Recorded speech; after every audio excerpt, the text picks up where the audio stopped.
Assalamualaikum warahmatullahi wabarakatuh. A'udzu billahi minasyaitonir rajim. Bismillahirrahmanirrahim.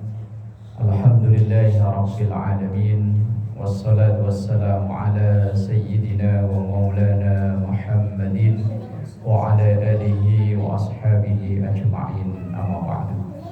Liridha illah wa li syafa'ati rasulillah wa ila hadratin nabiyil mustafa Muhammadin sallallahu alaihi wasallam wa ala alihi wa ashabihi wa azwajihi wa dhurriyyatihi wa ali badihil karam wa jami' ummatihi minal muslimina wal muslimat wal mu'minina wal mu'minat ayna makanu khususun mu'allif hadzal kitab wa mu'assis hadhil musalla baitur rahman syaulillahi lahum al-fatihah.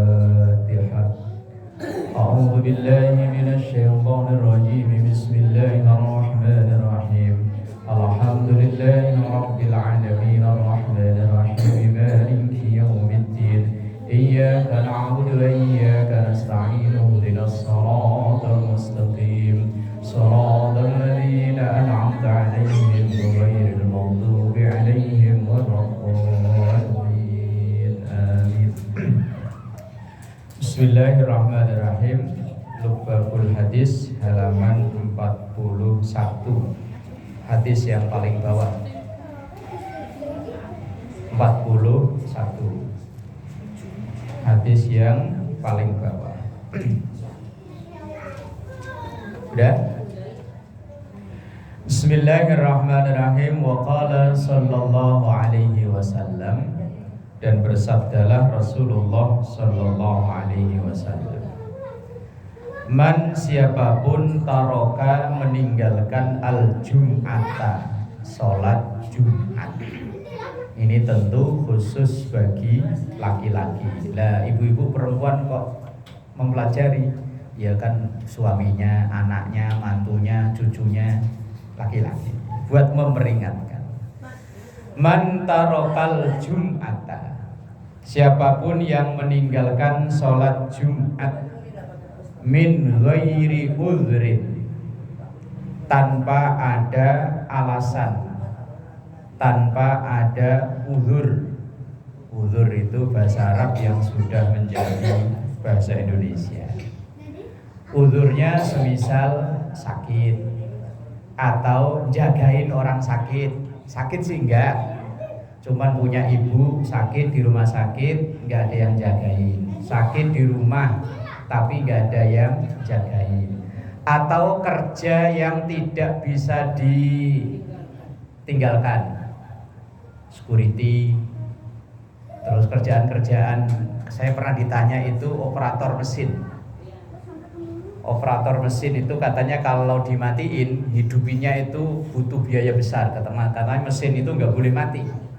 Lah kalau pas Jumat giliran saya boleh nggak? Lah kalau memang darurat boleh, tapi zuhur tetap wajib dilaksanakan. Lah kalau zuhur kan bisa gantian, tapi kalau Jumat nggak bisa. Supir yang memang nggak bisa kalau sopir yang bisa istirahat, ya istirahat. Tapi kalau enggak, kalau dia berhenti umpama pas penumpang lagi banyak, ya kalau penumpangnya laki semua muslim semua. Lah kalau penumpangnya emak-emak mikro mini umpama ke zaman dulu ya, kalau sekarang udah enggak ada. Wes pokoknya kalau ada orang tidak Jumatan tanpa ada uzur, maka falyatasaddaq bidinarin, ia menggantinya dengan sedekah 1 dinar. 1 dinar sekarang udah nggak ada. Wong dinar itu mata uang dulu. Yes, dikira-kira. Fa illam yajid, kalau dia nggak mampu, fa binisfi dinarin, maka dengan 1/2 dinar. Artinya ada hukuman bagi orang yang tidak sholat Jumat tanpa ada uzur. Tapi kalau ada uzur juga masalah, nggak apa-apa. Tapi zuhurnya tetap harus wajib dilaksanakan. Karena kan kalau Jumat harus bareng-bareng. Karena namanya Jumat nggak bisa sendiri-sendiri. Tapi kalau zuhur bisa. Itu kalau sekali. Nah ini hadis yang lanjutnya, man taroka salasa jumain, siapa yang meninggalkan 3 Jumat berturut-turut, tahawunan, dengan menyepelekan, atau kalau di situ apa itu, meremehkannya.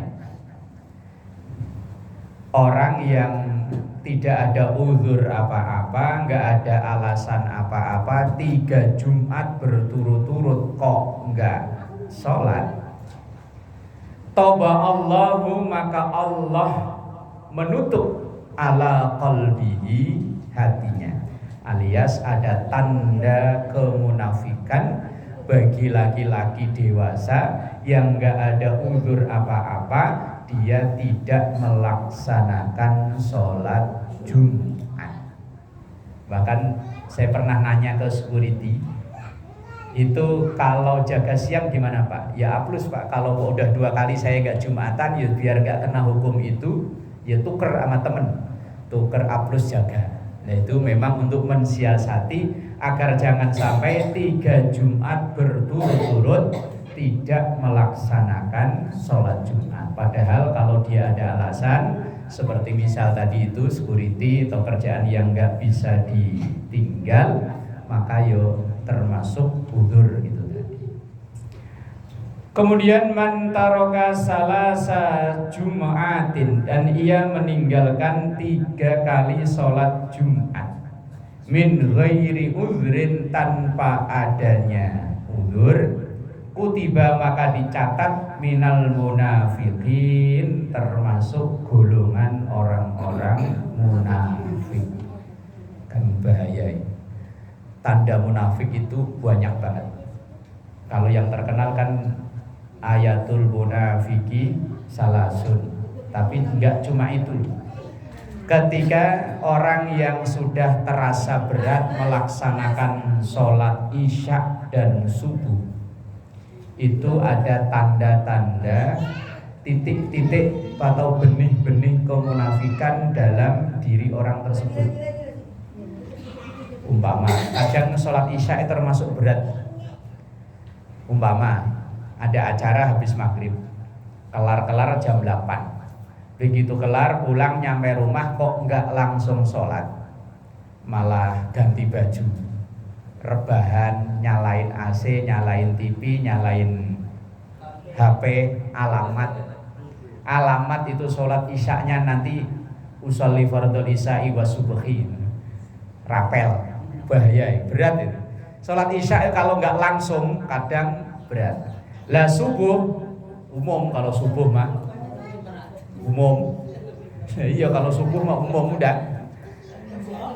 Tapi bagi yang terbiasa bangun jam-jam segitu, insya Allah. Yang repot itu kadang saya pernah dicerita itu orang punya penyakit susah tidur itu. Penyakit apa sih namanya? Dia masih muda kok, umurannya malah di bawah saya. Cuma dia itu kalau tidur harus minum obat tidur dulu baru bisa tidur. Apa yang lupa saya penyakitnya. Dia pernah ke dokter itu dikasih tahu apa? Lupa. Apa namanya? Oh iya itu kali ya. Lupa saya, tapi saya lupa. Itu kalau dia minum obat baru bisa tidur. Itu pun reaksinya kadang 1 jam lebih baru. Lah kadang sampai jam 12 belum, jam 1 belum, jam 2 giliran jam 3 tidur. Lah kalau jam 3 kok baru tidur, setengah 5 mau bangun ini kayak berat. Ya kalau memang iyo minum obatnya agak awalan. Berat memang sholat subuh. Makanya walaupun rokaatnya paling sedikit, secara afdholiyahnya dibanding 4 waktu yang lain, subuh itu nilainya paling besar.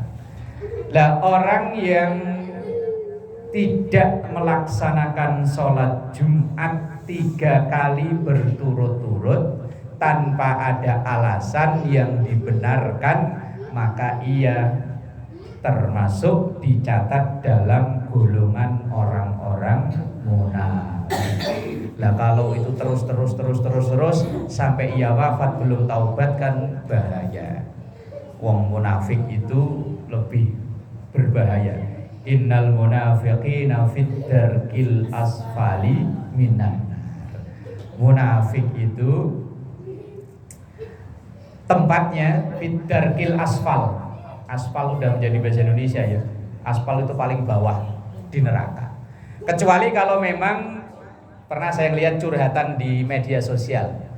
Dia tinggalnya bekerja di lingkungan yang kalau untuk menjangkau masjid itu butuh perjalanan 2 jam di Manado. Dia kerja di sana. Dia karena di sana kan mayoritas non muslim, untuk dia menjangkau masjid itu butuh waktu yang lama. Apakah saya harus tetap wajib Jumatan? Sementara istirahat jam kerjanya cuma dari rata umum ya jam 12 sampai jam 1. Kalau Jumat ada kepanjangan kadang dari jam setengah 12. Lah apakah wajib Jumat? Lah kalau memang di situ tidak ada tempat yang bisa melaksanakan sholat Jumat, ya termasuk uzur. Atau mungkin yang tinggal di Bali, atau mungkin lagi kerja di luar negeri yang mayoritas non muslim, yaitu termasuk uzur. Walaupun tidak Jumatan, ya gak apa-apa, tapi sholat zuhurnya tetap gak boleh ditinggal. Nah itu ancaman bagi orang yang meninggalkan sholat Jumat. Ada 3 hadis yang ditulis dalam kitab Lubabul Hadis ini. Bismillahirrahmanirrahim. Wa qala sallallahu alaihi wasallam man mata yaumal jum'ati. Man siapapun mati. Cuman kalau bahasa orang Jakarta mati, kalau untuk manusia ya nggak sopan ya. Tapi kalau bahasa hadisnya mati, tetap mati. Inna sholati wa nusuki wa mahyaya wa mamati. Makanya sering saya sampaikan bahwa sopan itu tergantung daerahnya. Di sini sebutnya nggak sopan, di lain tempat yo biasa aja. Lah bahasa hadis mati, bahasa Quran yo mati. Tapi kalau di sini umpama ada yang meninggal diumumin di musola kok telah mati. Wah, tuh saya yakin keluarganya protes. Mentang-mentang bapak saya disebutnya mati. Man mata siapa yang, makanya mati ya diterjemahkan meninggal ya. Biar pas wong kita orang sini kalau mati itu enggak pas. Yaumal Jum'ati di hari Jumat. Berarti masih ada waktu ini. Ini kan Senin ya. Selasa, Rabu, Kamis. Oh. Masih ada waktu 3 hari. Udah. Man mata yaumal Jum'ati, siapa yang meninggal di hari Jumat, au lailataha atau malamnya. Hari Jumat itu kan terhitung dari Kamis sore ketika matahari terbenam. Lah malamnya berarti malam Jumat. Sampai disebut dari Jumat itu Jumat sore matahari terbenam lagi. Siapa yang meninggal pada hari Jumat, rufi'a maka diangkat anhu bagi dia adzabul qabri, siksa kubur. Saya baca dalam keterangan kitab lain, di antara tanda husnul khotimah orang yang meninggal di hari Jumat atau malam Jumat. Tapi ya tidak semuanya yang meninggal di hari Jumat itu orang baik. Bisa jadi maling ketembak sama polisi pas hari Jumat, ya bisa. Umpama orang mabuk lagi naik motor oleng cium kontainer hari Jumat, ya bisa. Tapi tanda, di antara tanda banyak orang husnul khotimah itu meninggal hari Jumat. Wong Rasul sendiri juga meninggalnya hari Senin. Banyak orang-orang hebat, orang-orang alim itu meninggal malah hari lainnya. Ya tapi di antara tanda orang husnul khotimah itu yang meninggal di hari Jumat. Ya termasuk karena memang ya yang meninggal hari Jumat biasanya nyolatinya itulah ya pas selesai Jumat. Kalau selesai Jumat otomatis yang nyolatin banyak. Apalagi rumahnya nggak jauh dari masjid yang kalau di sini kayak Al-Mukarromah. Umpama meninggal Jumat pagi, terus dimandiin, disolatkan, nanti setelah sholat di Jumat dibawa ke Al-Mukarromah. Yang nyolatin yo banyak. Yang kadang meninggal pas hari kerja, cuman kan meninggal kan Allah yang menentukan. Pernah kejadian, ya memang Allah yang mengatur ya. Kejadian nyata, orang yang overdosis obat-obatan meninggal sekitar jam 8:30 pagi. Begitu langsung dimandiin, mau nyolatin sekitar jam 11. Itu nyari untuk yang biasa ngimami sholat, semuanya nggak ada.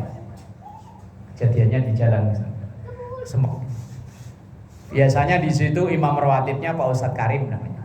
Dia itu hari itu dia dijemput anaknya, diajak jalan-jalan. Wong nggak tahu kalau ada orang meninggal. Terus nyari Pak Ustadz Taufik yang dari musola belakang. Yo dilalah yo, biasanya orangnya di rumah ada yang ngajak kerja. Nyari saya malah dari pagi sebelum subuh udah berangkat nggak ada. 4 orang atau 5 orang yang biasa ngimami nggak ada semua. Akhirnya karena yang biasa ngimami nggak ada, yang takziah juga nggak banyak, akhirnya ya seadanya. Ini yang cerita tukang becak yang nongkrong di depan. Nah, terus saya tanya, terus gimana Mang? Akhirnya nyolatin ya kita aja. Berapa orang Mang? Ya ada kali 5 orang 6 orang. Ya Allah. Itu pun yang nyolati Pak Ustaz, orang yang nggak pernah sholat, kecuali tukang becak yang cerita tadi itu. Lah bukan Mamang yang ngimami. Oh, saya nggak berani mau ngimami. Ya saya tahu sih, cuman begini doang 4 kali. Cuman saya nggak berani. Lah terus akhirnya ya boh lah, langsung diberangkatin gitu aja lah. Allah yang menghendaki. Ndilalah kalau orang Jawa bilang, ndilalah. Meninggalnya ya jam-jam segitu, pas jam kerja. Orang yang biasa nongkrong ada, yang biasa ngimami sholat ya tidak ada. Memang Allah yang ngatur. Lah kalau orang baik, ndilalah ya meninggalnya pas lagi hari-hari baik. Banyak orang yang mendoakan, banyak orang yang layak, banyak orang yang nyolatin itu tadi. Ya termasuk yang meninggal di hari Jumat. Bismillahirrahmanirrahim. Ini hadis yang ditampilkan banyak yang khusus laki-laki. Man qala yaumal jumu'ati li sahibihi wal imamu yaktubu. Siapa yang ngobrol dengan temannya di pas pelaksanaan sholat Jumat, wal imamu dan imamnya yaktubu sedang berkhutbah, ansit diam, au takallama atau dia ngobrol, au abisa atau ia bercanda. Ini kayaknya kalau orang tua ya enggak, bocah biasanya. Kalau ada orang tua kok gitu ya kebangetan tuanya. Lah iya, kebangetan tuanya. Ya paling kalau orang tua ya malah khusyuk baca doa. Bismikallahumma ahya wa bismika amut. Apalagi masjidnya adem kayak begini nih. Adem, karpetnya empuk, terus yang khutbah orangnya suaranya lemes. Ittaqullah. Kayak ditembangin langsung pules. Au asyara biyadihi au bira'sihi, atau ia berisyarat dengan tangannya atau dengan kepalanya. Faqat lagha wa man lagha fala jum'atalah. Kalau di situ dimanai berdosa. Sebetulnya kurang tepat kalau dimanai berdosa. Faman lagha itu sia-sia. Faqat lagha maka sholat Jumatnya sia-sia.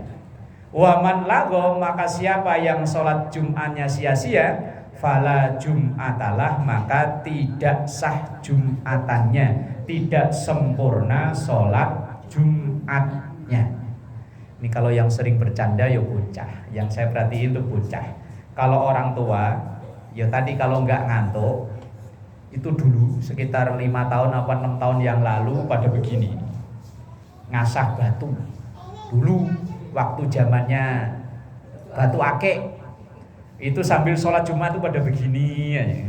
Sekarang udah balik ke asal, yang serius yo serius dengerin, yang ngantuk yo ngantuk, kadang ada yang mainan HP. Ini kalau orang dewasa. Lah kalau bocah, wah, yes namanya bocah ya. Belum kena hukum apa-apa, cuman kan kadang orang tuanya yang harus memandu. Itu pernah saya khutbah Jumat di satu masjid 2 lantai begini, cuman agak ke depan ya. Yang di atas bocah kecil mungkin nggak ada yang jaga kali ya. Wah ya Allah. Pas sholat asal kita pindah gerakan mereka tepuk tangan. Allahu Akbar, pok sama Allah, pok. Itu pas sujud pertama itu, pas sujud kedua itu hampir saya lupa ini berdiri apa tahiyat. Berdiri apa tahiyat di sujud kedua. Karena di atas tuh wisiknya naudzubillah. Terus akhirnya selesai sholat saya ngomong ke pengurusnya. Terus besok-besok itu ada beberapa orang dewasa yang ditempatkan di atas untuk jaga anak-anak.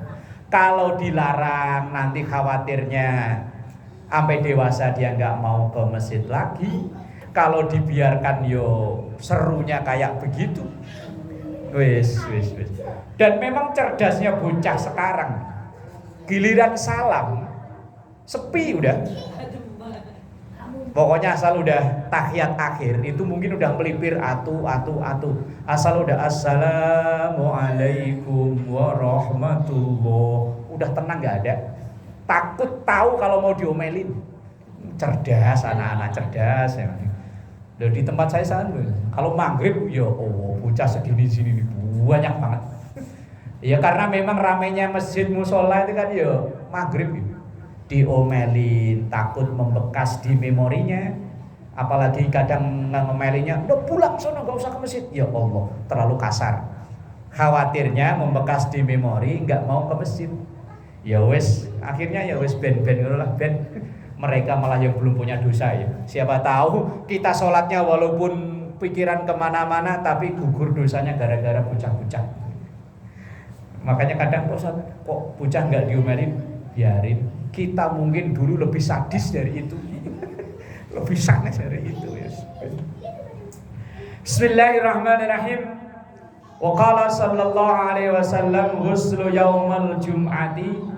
yaumil jum'ati wajibun ala kulli muhtalimin. Mandi pada hari Jumat. Ini kayaknya tempo hari udah dibahas ya. Wajibun itu hukumnya wajib ala kulli muhtalimin, bagi orang yang sudah baligh. Artinya muhtalim itu sebetulnya maknanya orang yang kena junub, orang yang kena hukum junub, mandi sebelum melaksanakan sholat Jumat itu hukumnya wajib. Tapi yang tidak kena junub maka hukumnya sunnah. Ini bagi laki-laki yang mau Jumatan. Bagi ibu hukumnya sunnah mandi di hari Jumat. Tentu bukan mandi biasa loh ya. Kalau mandi biasa mah yang penting gebyur dapatnya seger sama bersih. Tapi nilai pahala sunnahnya nggak ada. Lah kalau mandi Jumat, mandi sunnah itu ya tata caranya mirip kayak orang mandi besar. Kayak mandi setelah menstruasi, mandi setelah berhubungan badan, caranya seperti itu. Sunnah bagi laki-laki, apalagi yang mau sholat Jumat. Bagi perempuan yang walaupun tidak sholat Jumat, menjelang waktu Jumat, bagi perempuan juga sama, disunnahkan untuk mandi.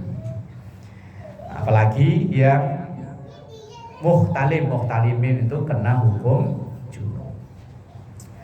Lah mandi biasa dengan mandi sunnah tentu beda caranya. Kalau mandi biasa mah terserah, nggak ada hukum, nggak ada aturan cara apa-apa. Tapi kalau mandi sunnah yang ada pahala sunnahnya tentu berbeda aturannya. Lah aturannya mirip kayak orang mandi junub itu tadi. Bismillahirrahmanirrahim. Hadis yang terakhir, wa qala sallallahu alaihi wasallam, man adrakal jum'ati falahu indallah ajru mi'ati syahidin. Man siapapun adraka yang menjumpai, mendapati al-jum'ah, sholat Jumat. Ini kan khusus untuk laki-laki lagi.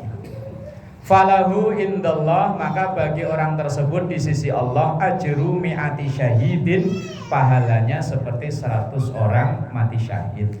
Maka bagi orang yang tidak, ini tentunya bagi laki-laki, kalau perempuan ibadahnya di tempat ibadah lain.